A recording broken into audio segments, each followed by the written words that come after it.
All right, let's dive right in. We hear so much about the Prophet Muhammad, right? He's one of the most influential people in all of history.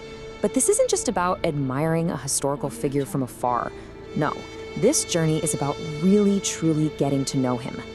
You know, it's kind of funny when you think about it. It's so easy these days to go online, find a nice graphic, and post, "I love the Prophet." And that's great. But it makes you stop and ask a real question. Beyond that social media post, how well do we actually know the man we say we love? Like, who was he, really? So you might be wondering, okay, why is this so important? Why should we dedicate our time to studying a life lived over 1400 years ago? Well, as we're about to see, this is so much more than just a history lesson. For believers, getting to know the Prophet is an absolutely fundamental part of faith itself. And the reasons are just so compelling. I mean, look at this list. At the very top, it's a direct command in the Quran and even a condition for having complete faith. But it's also deeply personal. It's the only real path to truly loving him.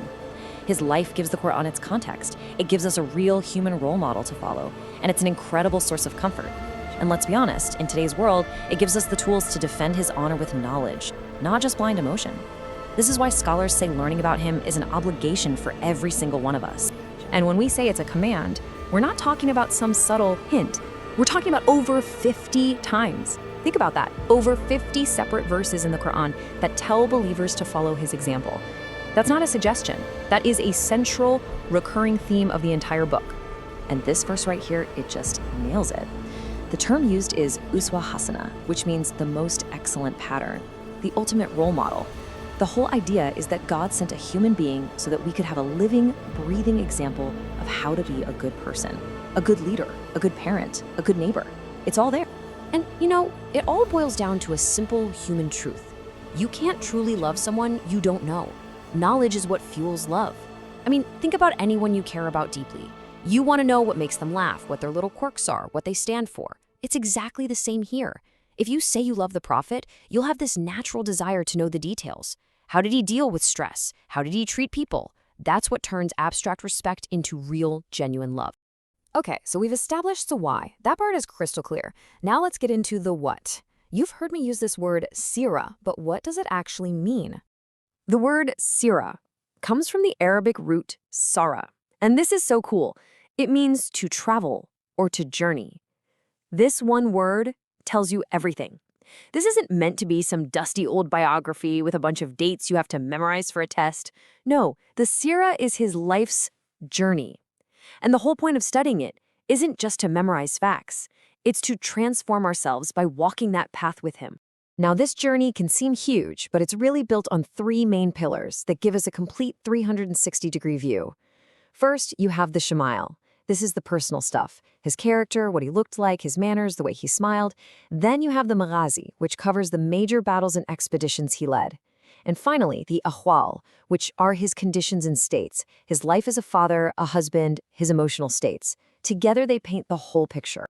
Now, hang on. Before we just jump in and start reading, there's a proper mindset we need to get into. In the Islamic tradition, they call this adab, or etiquette. And honestly, it's considered just as important as the information itself. This is all about showing respect. It means finding a time when you won't be distracted, setting up a calm and clean space. One of my favorite traditions is to use perfume, because the Prophet himself loved pleasant scents. You know, the great scholar Imam Malik would actually perform ablution and put on his best clothes before he would even talk about the Prophet. It's all about approaching this with a humble and open heart. So, with the right mindset, the next logical question is, where did all this stuff come from? I mean, how do we have such incredibly detailed information about someone who lived so long ago? Let's trace it back to the original sources. The amazing thing is, the preservation process started pretty much right after the Prophet's passing. About 130 years later, a historian named Ibn Ishaq took on this massive project. He traveled all over, gathering stories directly from the children and grandchildren of the Prophet's companions. Then, his student, Ibn Hisham, took that amazing work and refined it, creating the foundational book that's been the primary source ever since. The easiest way to think about it is like this. Ibn Ishaq was the master historian. He was the collector, gathering every single narration he could find and putting it in chronological order. Then, Ibn Hisham came in as the master editor. He went through his teacher's work with a fine-tooth comb, checked the sources, and created a more concise, factually solid version that became the gold standard. And here's the kicker. pretty much every single book you might pick up today on the Prophet's life, from huge, multi-volume scholarly works to popular, easy-to-read ones like The Sealed Nectar, they all go back to the work of these two men. Their scholarship is the bedrock that everything else is built on. So there you have it. We've talked about why this is so vital, what the Sira actually is, the right way to approach it, and where all this incredible knowledge comes from. The path has been preserved. The map is literally in our hands. So the only real question left to ask is, are you ready to take that first step?